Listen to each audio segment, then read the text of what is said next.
本日のテーマです。日本は戦争を望んでいなかった。ルーズベルトに騙されたフィッシュ議員の告発です。皆様こんにちは。宇治原実です。日本を元気に。日本人の美徳チャンネルです。日本は最後まで戦争を望んでいなかった。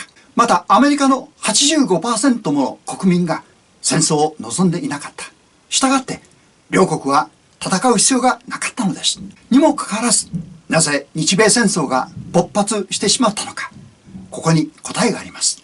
アメリカ大統領ルーズベルトを告発した共和党議員ハミルトン・フィッシュの告発書、ルーズベルトの開戦責任が見事に証言しています。大統領は何が何でも戦争をしたかった。本日はこの書を紹介しつつ真実に迫りたいと思います。創始者文庫、渡辺壮樹役です。戦後77年、先の大戦に関してたくさんの書物が世に出ていますが、そのほとんどが日本人の視点です。本日は真逆のアメリカ人の視点で解き明かしていることで非常に興味深いものがあります。大戦国アメリカ政界の中心にいた人物がこの戦争をどう評価していたのか、それを紐解いてくれるのがルーズベルト大統領が最も嫌い、恐れた男、それがハミルトン・フィッシュ議員です。恐れた理由を2つに分けてご説明いたします。それはこの戦争の原因を知る鍵となるからです。1、ルーズベルト大統領が日米開戦の火蓋を切ることにフィッシュ議員が意に反して協力してしまった点。フィッシュ議員はアメリカの参戦を強固に反対するリーダーでした。アメリカの参戦を画策するルーズベルトにとって彼の存在は目の上の単行部でした。その彼が見事に利用されたのです。その方法とは。2、ルーズベルトの悪巧みに気づいた彼が大統領弾劾裁判に持ち込むことをルーズベルトが恐れた点です。順を追って見ていきます。1、フィッシュ議員の協力をいかにして得たかについて。アメリカ国民は自分たちと何の関係もないヨーロッパで起きた第一次世界大戦に 97% もの人が反対していました。にもかかわらず参戦させられる羽目に遭いました。この戦争でたくさんのアメリカの若者が傷つき、また莫大な戦費を浪費、経済は苦しくなりました。その反面、売るものは何もなかったのです。このことからアメリカ人はアメリカが攻撃されない限り、いかなる戦争にも加担しないと決めたのです。これが不干渉主義とも呼ばれ、米国民の 85% がヨーロッパやアジアの戦争に関わることに反対していた理由です。その先頭に立っていたのがハミルトン・フィッシュ議員です。ルーズベルトは彼を味方に引き寄せない限りアメリカを参戦することができません。それを可能にしただけでなく、後押しするほどの協力者とし、その結果、アメリカ人の心を一つにして戦争に駆り立てることに成功したのです。言い換えれば、彼の演説でアメリカ人は米国の参戦に同意したのです。これこそフィッシュ議員の生涯の悔いとなり、告発書を世に送り出す強い動機となりました。第16章、真珠湾の悲劇から引用です。ルーズベルト政権の責任回避のために二人の司令官、キンメル提督とショート将軍は生贄にされた。ルーズベルト大統領が米国議会と国民に対し宣戦布告を求めた恥辱の日演説は日本の真珠湾攻撃を糾弾するものであった。それを受けて私を含む全ての国民が大統領を支持した。アメリカ国民は日本が何の挑発もされていないにもかかわらず、卑屈な攻撃を我が国に仕掛けてきたことに驚いたのである。宣戦布告のない小釣り攻撃が真珠湾攻撃であった。それに対する苦々しい思い、それが怒りとなり狂信的とも思えるほどの敵外心へと変貌した。だからこそ全国民が政治信条や党派を超えて大統領を支持したのである。しかし我々は大統領が仕掛けた罠を知らなかった。彼は我々を騙して戦争を始めたのである。政府高官は11月25日、春ノート提出日にホワイトハウスに集まった。ルーズベルト大統領、ハル国務長官、スティムソン陸軍長官、ノックス海軍長官、マーシャル将軍、スターク提督計6名。その日の議題はただ一つ。いかにして最初の一撃を日本に放たせることができるかであった。この会議の結果があの日本に対する最後通牒であった。それは議会と国民の意思を無視するものであり、そしてまた合衆国憲法に違反するものであった。つまり、開戦の権限は大統領にあるではなく、議会にあるという意味です。12月8日、米国時間、真珠湾攻撃の翌日です。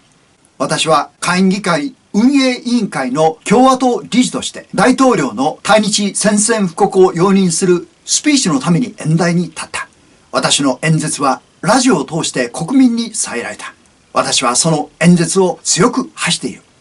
ルーズベルトの日本に対する悪質な最後通牒こそが日本を戦争に追い込んだことを知ったからだよ。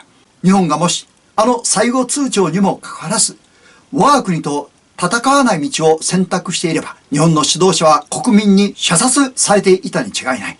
ルーズベルト大統領の帰属の日の演説は、議会に対日宣戦布告の承認を求めるものであった。しかしこの演説では、真珠湾攻撃の10日前に出された対日最後通牒、春ノートについては一切言及していないのである。大統領の演説は、アメリカ議会を意図的に欺いた。引用は以上です。2、フィッシュ議員がルーズベルトをどうしても許せず、弾劾裁判に追い込めたかった理由。ルーズベルトが米国民に事実を隠し、嘘を宣伝したことで、甚大であまりに悲惨な結果を招いたからです。日本に最後通牒を突きつけた春ノートの存在を隠し続けた。写真は最後の会談となった春国務長官と日本の大使です。もし議会がこれを知れば、絶対に戦争を止めた。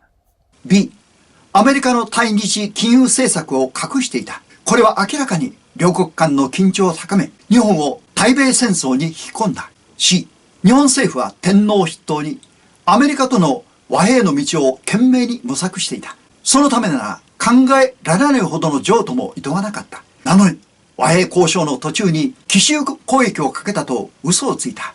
で、ジェームズ・リチャードソン提督が太平洋艦隊を真珠湾に移動することに抗議していた。理由は日本の攻撃目標になることを恐れたのですが、現実のものとなってしまった。ルーズベルトが彼を兼任したことが日本を真珠湾に引き寄せた証拠です。真珠湾に艦隊を集めることが米国にとって日本の奇襲を受けるリスクが最も高いことを知ったからです。日本の真珠湾奇襲攻撃は全くの嘘で、暗号の解読から事前に察知していながら、肝心なハワイの太平洋艦隊司令官2人には悪意を持って伝えず、3000名の米兵を見殺しにした。F、この2人の司令官が要求する軍法会議開催を拒否。責任を彼に負わせた。軍法会議が開かれれば、彼らは他の司令官に伝えられた海戦の情報が自分たちにだけ意図的に隠されていた事実を明らかにすることを恐れた。つまり真珠湾攻撃は卑屈な奇襲ではなかった。大統領が嘘をつき、米国民を戦争に駆り立てたことが白昼にさらされるのを恐れた。G、大戦終了間際のヤルタ会談で、ルーズベルトがソ連のスターリンに世界の半分を与える密約を交わすという売国行為をした。結果として、東ヨーロッパそして中国が共産主義の支配下に組み込まれた。6億人もの人々が共産主義の支配下に入った。これがアメリカ国民が騙されて始めてしまった戦争の代償なのです。私たちは日本は侵略戦争をしたひどい国だという話を幾度も聞かされてきました。